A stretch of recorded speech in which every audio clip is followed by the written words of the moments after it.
Hello, Ryan here, aka Mac, and welcome. Today I would like to delve into the engineering systems coming in Alpha 4.0. As always, a huge thank you to all of my patrons and channel members. Thank you so much for the support, and if you do appreciate my videos, please do consider subscribing and helping the channel to grow. So Alpha 4.0 is on the way, and with it comes the resource network and life support systems, both of which introduce huge impactful gameplay changes, plus an entirely new profession being the engineer. Now, the resource network is essentially a system that manages all of the components and items on a ship, distributing their resources between one another, while also giving the players the ability to fully interact with each component and the system as a whole, tuning your vehicle systems to what you need, while being able to also replace or repair them. Now, this also leads to having vehicles disable in a true systemic way, rather than the temporary soft death that we have now, so certain components turning off, having malfunctions, causing a cascading effect that can render a ship inoperable until it has been fixed. Now, for a long while, many of us, including myself, have dreamt of being an engineer on a ship, keeping the vehicles running as smoothly and optimally as possible, deep within the bowels of the ship being the engineering department, while others on board are piloting and moving around upstairs doing other things. That dream of being Scotty in the engineering room, giving updates to the bridge via the internal comm system, of which is going to be coming along one day as well, but not likely 4.0, will all soon become a reality. Now, it is also the first proper step into meaningful multi-crew gameplay, so having something to do on board your ship, outside of just generally manning a turret, for example. And this means, depending on the size of your ship, you may want one or more players on board helping to keep it running. Now, for those unaware, every single ship and vehicle in-game will have a various amount of components on board.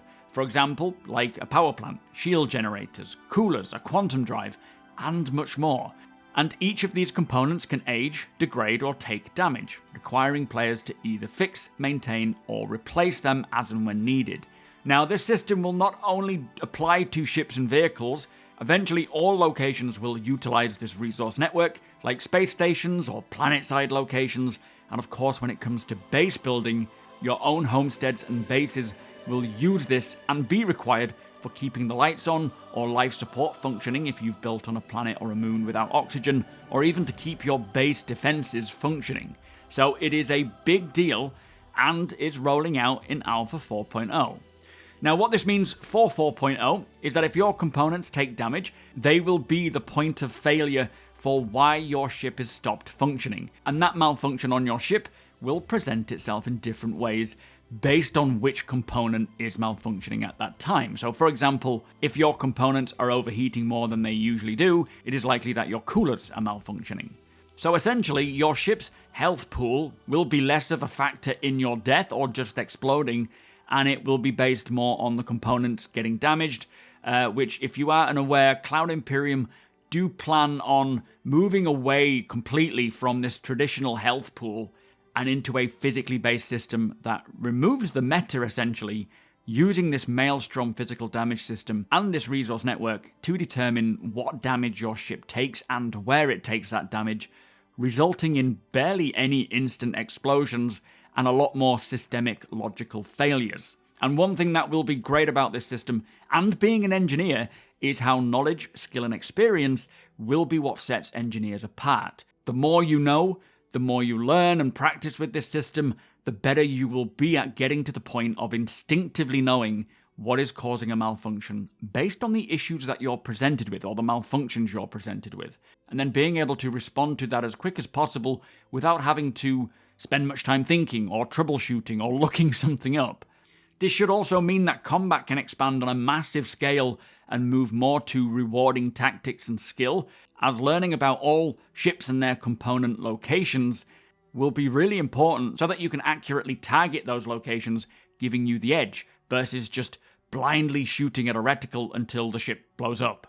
Which I believe is highly likely why things like ship speeds and master modes have been reduced drastically, as it is not going to be a DPS race, and more of a tactical thought-out decision to target specific areas of a vehicle for the various reasons, like knocking out the shields or engines, for example, so that you can board.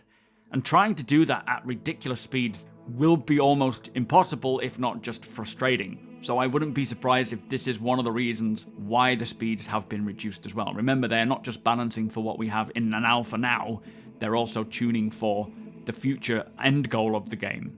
Now, on a side note, it was recently mentioned on Inside Star Citizen about the resource network that it showed a radar in its component bay. So I really hope that the radar will become a physical component in 4.0, alongside all of the other updates to the signature system and scanners, which is an update that we have been in desperate need of for a long time. But also, if we are able to swap out our radars, it could also mean that ships will start getting the more bespoke radars for their role, having a lot more differences between them to suit the profession that they were built for, like the Terrapin, for example.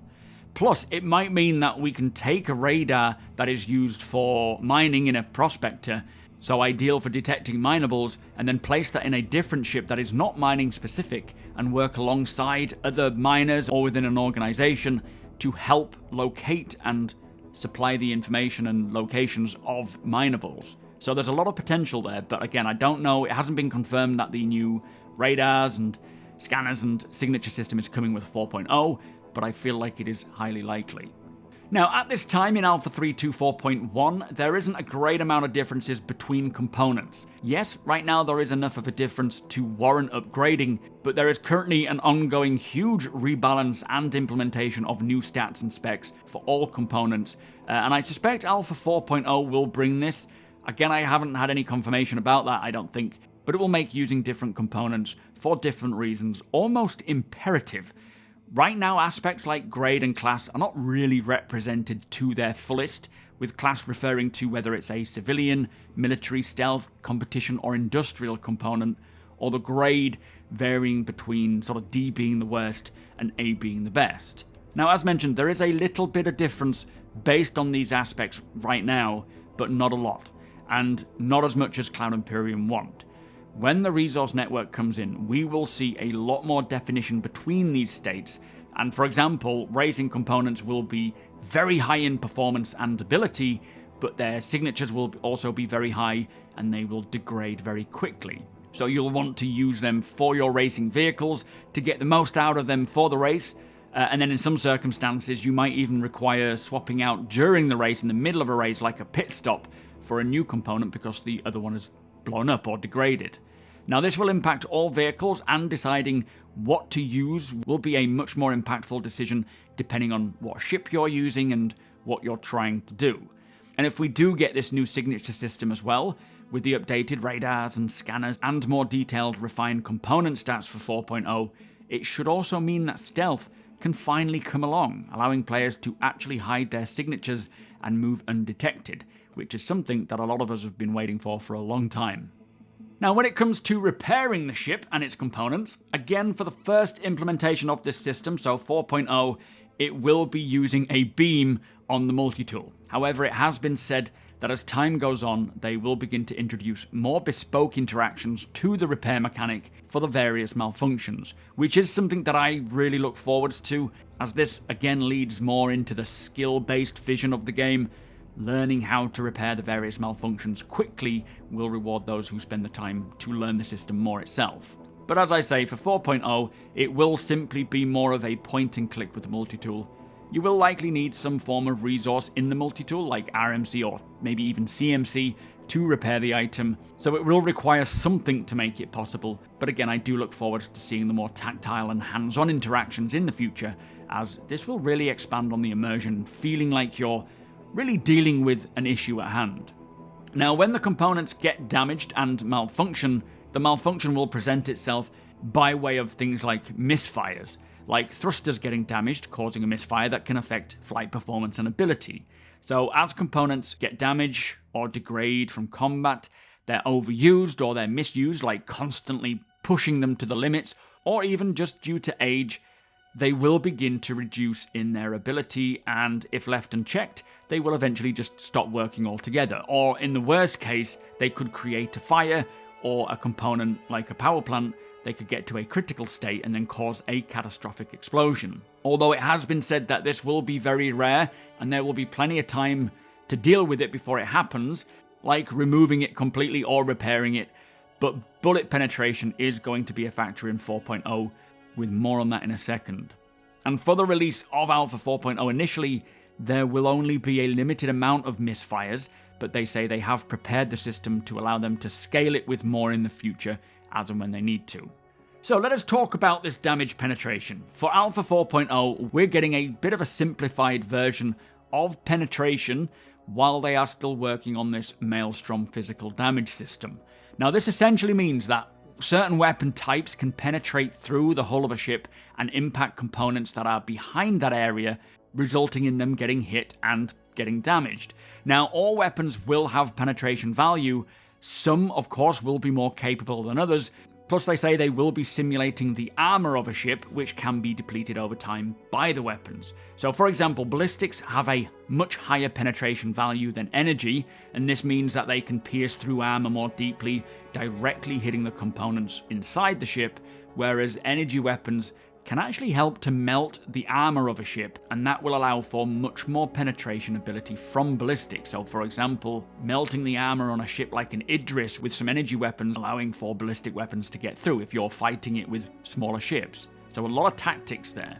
So I really like this idea. Not only are we going to be using various weapons to either reduce the shield's strength or knock out the shields completely, but we can use energy weapons to melt the armor itself, helping ballistics to penetrate more effectively and target the components better as well. So working as a team or choosing your loadout more specifically. Now this is great to see coming in 4.0 and will make combat as a whole expand even more than it is now. And weapons, components, armor, the resource network, life support, penetration, it all plays a role. And as Master Modes expands and gets more tuned and balanced, hopefully it can start to make a lot more sense. Again, I feel that one of the reasons why they haven't increased the flight speeds is because trying to accurately target specific areas of a ship at speed would be so difficult, whereas being able to see the location you're hitting is going to be more and more necessary as the game expands for boarding, disabling, piracy, bounty hunting, and more. It all really depends on being able to intentionally and systemically cripple a ship and not blow it up. For many reasons, really, even as a criminal, if you can disable a ship, take the cargo and then get out of there without killing anyone, you won't draw as much attention to yourself, plus this will lead to rescue and repair missions for the ships that's been disabled. This opens up so much potential in all areas, and I'm just excited to see how tactical combat can become alongside the resource network and as these other systems come along as well. Anyway, back to the whole resource network itself. One major new system that will impact us and most definitely catches out a lot of the time is the life support system. Now this system controls and maintains the various atmospheric aspects of each room on your ship, like temperature, oxygen, pressure, and so on, and you have to ensure that there is always enough life support resource produced to maintain a healthy atmosphere on board of your ship for you and your crew, which includes making sure that all of the CO2 on board your ship is converted into O2. So I really hope we will have to replace things like the scrubbers from time to time. I think that would be fun, just adding a little additional interaction to the life support system or the resource network system.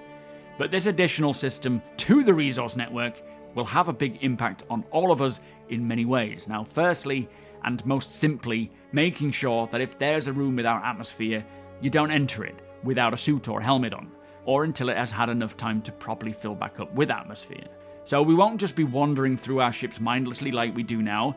We will need to pay attention to the system and most definitely not open the cargo bay doors or exterior doors without checking the system first, without depressurizing it. Otherwise, everything, including yourself and the oxygen, will be vented out into space. Now, on that note, I don't know if we are actually getting venting, as in being sucked out physically, with 4.0. Venting atmosphere, yes, that's with 4.0, but physically being pulled out of your ship, I'm not sure. It is something Cloud Imperium want, but I have not heard that this is what's happening with the initial release. So if it isn't for 4.0, it should come a little later on, but fingers are crossed for its initial release. Now, other areas that will be heavily impacted by the life support system include crew numbers, each ship having a minimum crew number, but also maximum passengers. They're not highlighted yet for each ship, but it is important. the life support system will only be able to cater for a maximum amount of passengers on board before the scrubbers can't keep up. So over time you will start producing too much CO2 and consuming too much oxygen, resulting in all members on board slowly asphyxiating. Now this could be a subtle way of exposing a stowaway, someone hiding away out of sight but still consuming oxygen. The numbers might not make sense, so you have to go and check around to make sure that there isn't anybody on board. Also, transporting livestock might have something to do with this as well.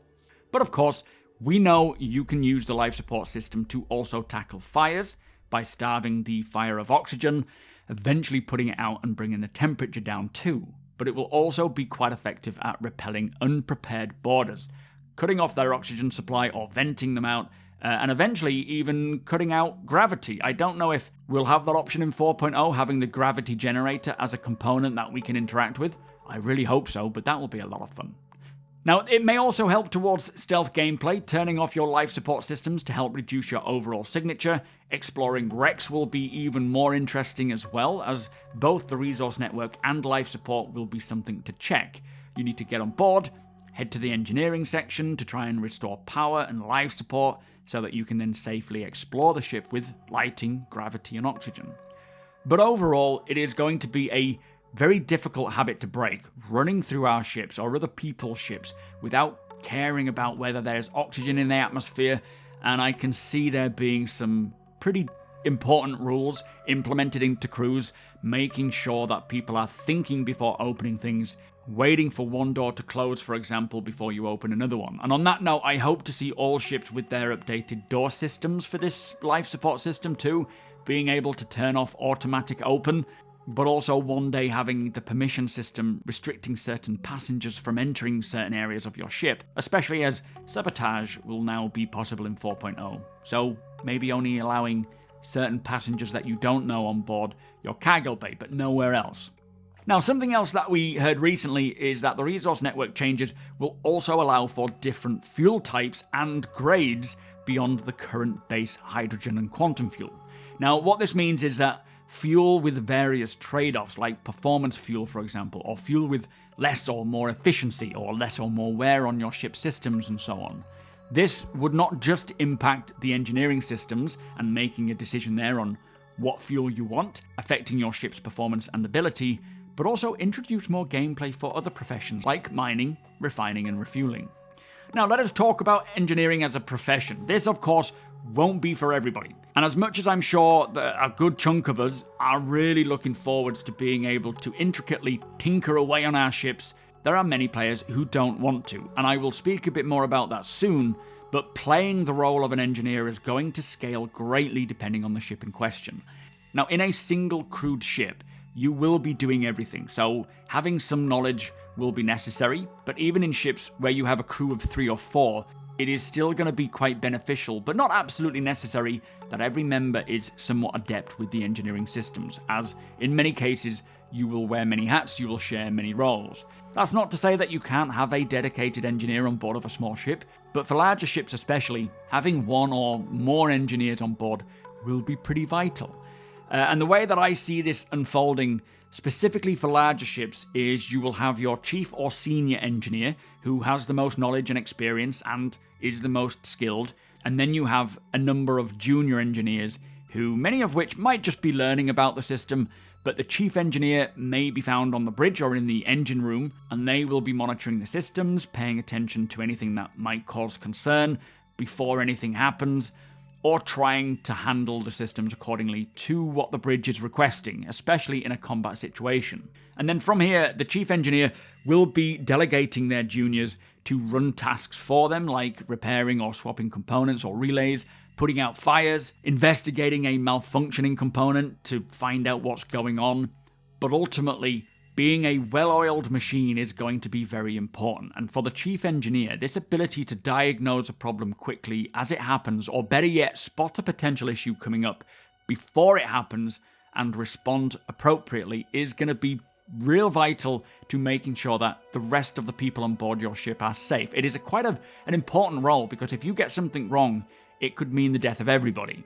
But as a junior engineer, you will be acting on what is asked of you, but also using your own knowledge and understanding and initiative as you may need to put out a fire first, so wearing the appropriate gear or venting the area, grabbing an extinguisher and then entering the room so long as it's safe and not being vented, for example.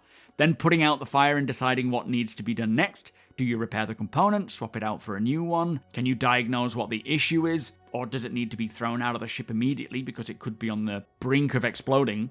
It really pushes the fun of multi-crewing, working together, communicating, which hopefully a fully working and robust VoIP system will be set up for 4.0, as the social systems are getting converted for server meshing, but supporting each other to keep you all alive and having your ship run efficiently is going to be important.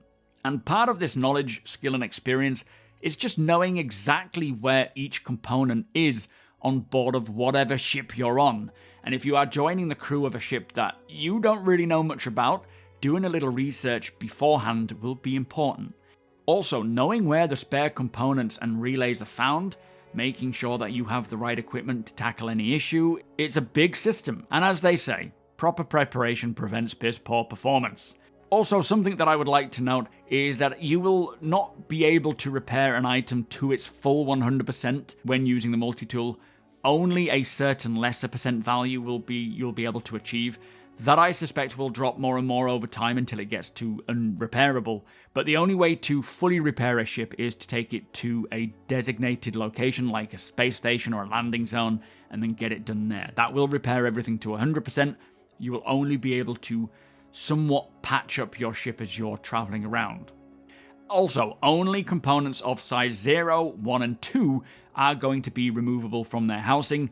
Size 3 and above components cannot, which is kind of a shame, and I do hope that eventually they find a way to allow that to happen. Even if it is just size 3 and below, being removable would be great, as most ships use those size components, but this is mostly down to metrics and the difficulties of moving components around inside of a ship. It is going to get harder and harder if the bigger they are. So as it stands right now, size 0, size 1 and size 2 are only removable, size 3 and above are not. Now, when it comes to managing your ship systems, this will be done via a panel on board your ship in various locations, like on the bridge or in the engineering sections. I think the pilot also has the option to use them, although I think they did say in the past that being able to slave any type of panel to any seat station location is going to be possible, but as it stands right now, it sounds like the pilot and this dedicated screen is the only place you can access it. And there are two types of UI. One being kind of a 3D schematic style view that shows the holograms and highlights all of the components and weapons located on board, where the relay positions are located, and whether they are connected to one another as well. This also shows you their overall state by way of colour, so red meaning very damaged, on fire, or not getting enough power. Yellow refers to items with a little damage or receiving less power or misfiring, and obviously blue meaning they're in good condition. So quite a good way to see all of the information you need to determine how everything is, but still requiring people to go and physically look. Plus, you have a lot of other widgets as well on this screen, like a notification screen just to keep up to date with things as they happen, both good and bad. Tabs for other parts of the ship, like it looks like doors, turrets and other systems, fuel, life support, and temperature. And then for the other UI option, this essentially is the power management system displayed via a kind of bar-style display, grouping various elements together to allow you to allocate and select the amount of power blocks based on how much you have available, which I suspect will vary per power plant, but also I believe they said batteries will offer maybe a temporary greater amount as well if needed. But it is nice that they have categorized the elements like power supply, SEM, nav mode, life support and coolant, just making it easier to navigate and understand what's going on at a glance. Now this also displays the temperature for each item, so depending on the situation, this will determine whether you need the item or not, or more likely how much you will need that item. For example, in full-on combat, power to the coolers is going to be quite vital. Stealthing around, not so much unless you are trying to mask your heat signature, but then shifting things around to get the optimal setup will take some time, depending on the ship, the crew amount, the situation that you're in, and the environment you're in. There is also an option to lock the control screen or panel to either the engineering system or maybe even the pilot seat, so that you don't have conflicting inputs. As they say, too many cooks spoil the broth, but also this could lead to a bit of sabotage. if you're unable to interact with it, there might be someone in the engineering room. Now, probably one of the best things coming with the Resource Network in 4.0 is the ability to create and share engineering presets. Now, this means that you can take the power assignment that you have at any given time and save that locally to your PC, giving it a name as well, and then allocate that preset to any ship that you go on board, which not only allows a player to make a name for themselves as a great engineer with the best presets, but you can also sell your presets in-game to other players, so they don't have to figure it out. So going back to those who have zero interest in spending time setting up their power assignments, you can just hire someone or buy their presets so you don't have to. It also means that we will be able to set however many presets we're allowed and need for whatever situation we get into. So having one for combat, one for navigation or escaping, maybe one for stealth, one for auxiliary to keep your systems low when you don't need them, stop them from degrading. Now, I really love this, and I can just imagine being an engineer for someone, getting on board while others are loading in the cargo or the supplies for the job, uploading and setting up your presets, checking the states of all items on board and gathering spares just in case, or even just briefing your junior engineers so that you are all ready. It is truly an amazing system that finally opens up a huge amount of meaningful multi-crew gameplay, and even soloing will bring a lot of engaging and systemic gameplay that will help you to feel much more attached to your ship and give each ship personality, creating a lot more differences between even two of the same ships, as not only can the components be vastly different, but the power assignments as well. Now, I don't know if all ships will be 100% ready for this in 4.0, as they did say they are still working on getting them set up, but having the majority set up will be great, and hopefully they can get the rest done before 4.0 is ready to release. For me though, this is one system that I have been dying to get my hands on ever since we first heard about it, and I know spending time setting up each of my ships will be really rewarding and fun. Working together on board multi-crew ships will be extremely emergent and immersive, sorry, I had to use those words, but also finding derelict ships around the verse even more engaging and unique. As A, you never know what items you're going to find on board, and B, you might be able to figure out what happened and why the ship is derelict simply by seeing the state of the ship and what its components are in. Oh, and another aspect that I almost forgot about, but is still a huge aspect, is repair ships and rescuing others, and the missions and jobs that come along with that, or the career paths. Players will become more stranded and in need of help, even more than they do now, as ships will disable more systemically based on the various factors, like degradation and malfunctions, and this will then lead to much more interesting rescue beacons and the need for all of these repair ships to come along as well, going out to fix them or tow them back to get them fully repaired. And something that will be coming along more as this system and the Maelstrom physical damage system comes along is how ships will survive collisions and other things a lot more, with very little random explosions. So we will be keeping hold of our ships a lot more and not claiming them as often, instead opting to repair them or get them towed back to a safe spot. And this will also be encouraged with higher claim times, increased insurance values, so we will begin to get more and more attached to our ships, favouring a repair and a rescue rather than just destroying it. And also, when we have all of our gear on board with the ability to reclaim our unique items, we won't want to wreck them and lose it all. We will want to keep them alive. So, to recap, through this huge resource system comes a ton of new and engaging gameplay, a new profession, and a systemic way for ships to get damaged and expand, not only in terms of multi-crew, but offer a lot of other support gameplay as well. And this is rolling out with Alpha 4.0. But remember, it will be in need of balance. It will take time to balance and bug fix and optimize, but it is going to be glorious. Anyway, that was a long video. I do apologize. Even going over the most recent Inside Star Citizen looking at engineering took me 3 hours on the stream. I don't know what's wrong with me. With that said, if you do enjoy my videos, please do consider subscribing. We are fast approaching 70,000 subscribers, so thank you so much if you have done so already. Also, come and hang out over at twitch.tv/SuperMacBrother. The link is below. We are having a great time working together, finding some organic gameplay, while also discussing the present and the future and the past of Star Citizen. It is always a lot of fun, and if you are new to the game or a veteran returning, it is a great place to hang out, ask your questions, you are all more than welcome. Hit the thumbs up if you don't mind, it does the channel a big favour, and tick that notification bell if you would like to be notified when my videos go live. Again, a huge thank you to my patrons and channel members. Thank you for watching, and I'll see you in the next one.